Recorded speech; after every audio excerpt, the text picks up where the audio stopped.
অনেকদিন পর শুটকি, তাও আবার তৃপ্তি সহকারে ভাত খেয়েছি। আলহামদুলিল্লাহ। আসসালামু আলাইকুম, কেমন আছেন আপনারা? ওয়েলকাম ব্যাক টু মাই আমার আরও একটি ফুড ব্লগ। কেমন আছেন? আলহামদুলিল্লাহ, আমি ছোট মিয়া বরাবরের মতো আজকেও ভালো আছি। অফিস থেকে আসার সময় এই শাকগুলো নিয়ে আসছি। মূলত এগুলো ছিল ধনিয়া পাতা শাক। তো শাক দিয়ে আজকে একটা খুব সুস্বাদু শুটকি রান্না করব। তার জন্য আলুগুলো পুষি পুষি করে কাটটা নিচ্ছি। আলু কাটা শেষ হয়ে গেলে আলুগুলো ভালো করে পানি দিয়ে ধুয়ে নিব। আর ধোয়া ধুয়ে শেষ হয়ে গেলে এই আলুগুলো একটা কড়াইয়ে উঠিয়ে নিব। আলু আলু সব কড়াইয়ে উঠিয়ে দেওয়া, তারপর দিয়ে দেবো এখানে স্বাদ মতো পেঁয়াজ। পেঁয়াজ কাটতে ভুলে গেছিলাম, যার কারণে পেঁয়াজ কাটতে কাটতে চোখ দিয়ে পানিও এসে গেছে। এই গাইস, তারপর পেঁয়াজ দিয়ে দিলাম আর সামান্য রসুন। আবার শুটকিতে রসুন না হলে ভাল লাগে না, আবার যদি ঝাল বেশি না হয় তাও ভাল লাগে না। তার জন্য বেশি পরিমাণ ঝাল, সাথে কাঁচামরিচ আর সব রকম মশলা দিয়ে দিলাম। এবার তো শুটকি নেওয়ার পালা। আজকে আমি শুটকি নেবো এই চাষকি শুটকিগুলো। আর এইগুলো মূলত সামুদ্রিক শুটকি। এগুলো নিয়ে আসলাম 100 টাকার শুটকি। সেই শুটকিগুলো কাটটা শুটকিগুলো একটু গরম পানি দিয়ে সুন্দর করে ওয়াশ করে নিছি।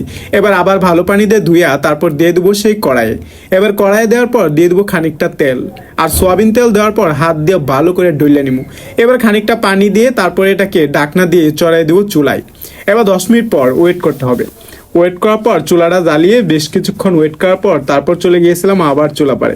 এবার একটু রান্না করে দিলাম, কারণ এটা একটু এপাশ ওপাশ হতে হবে। তার কারণে যেহেতু আমি পুরা চচ্চড়ি বানাবো, এবার একটু দিয়ে দিলাম দই যে শাকগুলা ছিল, ধন্যপাতা শাক, সেই শাকগুলা একটু বেশি করে আনছিলাম আজকে 20 টাকার, যার কারণে শাক শাক দেখা যাবে, এই কারণে আর কি বুদ্ধিটা ছিল এরকম।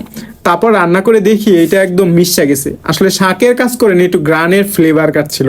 আসলে খাবারটা দেখতে যতটা লোভনীয় হয়েছিল, আমি খেতেবেলা তার চেয়ে বেশি লোভনীয় ছিল। আসলে গাইস এভাবে বলে বোঝাতে পারবো না। আমার শাক আর শুটকি তো একসাথে রান্না করা শেষ। এবার তো খাওয়ার জন্য খুব গ্রেভ উঠছিল। এবার তো খাওয়ার পালা। তো গাইস ভাত নিয়ে নে, আর সাথে এই শুটকি ভুনা। তো প্রথমে তো একটু শুটকি বোনা নিয়ে নিছি, তারপর পর্যাপ্ত মানে শুটকি বোনা নিয়ে এবার ভাত নিয়ে বসে গেছি। এবার তো আমার খাওয়ার পালা আর সহ্য হচ্ছে না। আজকে যদি রুমে লেবু থাকতো একদম জমিয়ে খাওয়া যেত এই শুটকি দিয়ে লেবু খাইছেন কখনো? সেটা কিন্তু আবার অমায়িক টেস্ট হয়। আমি তো শুটকি দিয়ে প্রায় লেবু খাই, কিন্তু আজকে রুমে নাই, কিছু করাও নাই, আজকে এভাবেই খেতে হবে। খুব ভালো করে মাখিয়ে খুব মন মতো খাচ্ছিলাম। আর ভাত খাওয়ার সময় বেশি করে চিবিয়ে ভাত খেতে হয়, এতে করে আপনার হজম শক্তি খুব ভালোভাবে কাজ করবে। এবার শুটকি খাচ্ছিলাম, কামড়ে কামড়ে শুটকি খুব বেশি মজা লাগে গাইস। কি বলবো, এই শুটকির তরকারিটা আমার কাছে খুব বেশি মজা লেগেছিল। তো আজকের ভিডিওটা আসলে আপনাদের কেমন লাগলো সেটা কিন্তু কমেন্টস করে জানাবেন। আর অবশ্যই ভিডিওটি ভালো লাগলে লাইক করেন, শেয়ার করবেন। আর আমার খাওয়া দাওয়ার ভিডিও আপনারা বলেন খুব বেশি ভালো হয়, তার কারণে এই একদম খাওয়া দাওয়ার রেডি ভিডিও দিচ্ছি, মানে বড় ভিডিও দিচ্ছি। আর শুটকির কাঁটাগুলো দেখেন একদম কত বড় বড়। এই কাঁটা গলায় ঢুকলে আর অবস্থা খারাপ। তার জন্য বেশি কিছু আর খাইলাম না, এই পর্যন্তই খাইলাম। তো এটাই ছিল আমার আজকের ভিডিও। কেমন লাগলো সেটা কিন্তু জানাবেন। আর অবশ্যই ভালো লাগে লাইক করেন, শেয়ার করবেন। Tata, bye bye.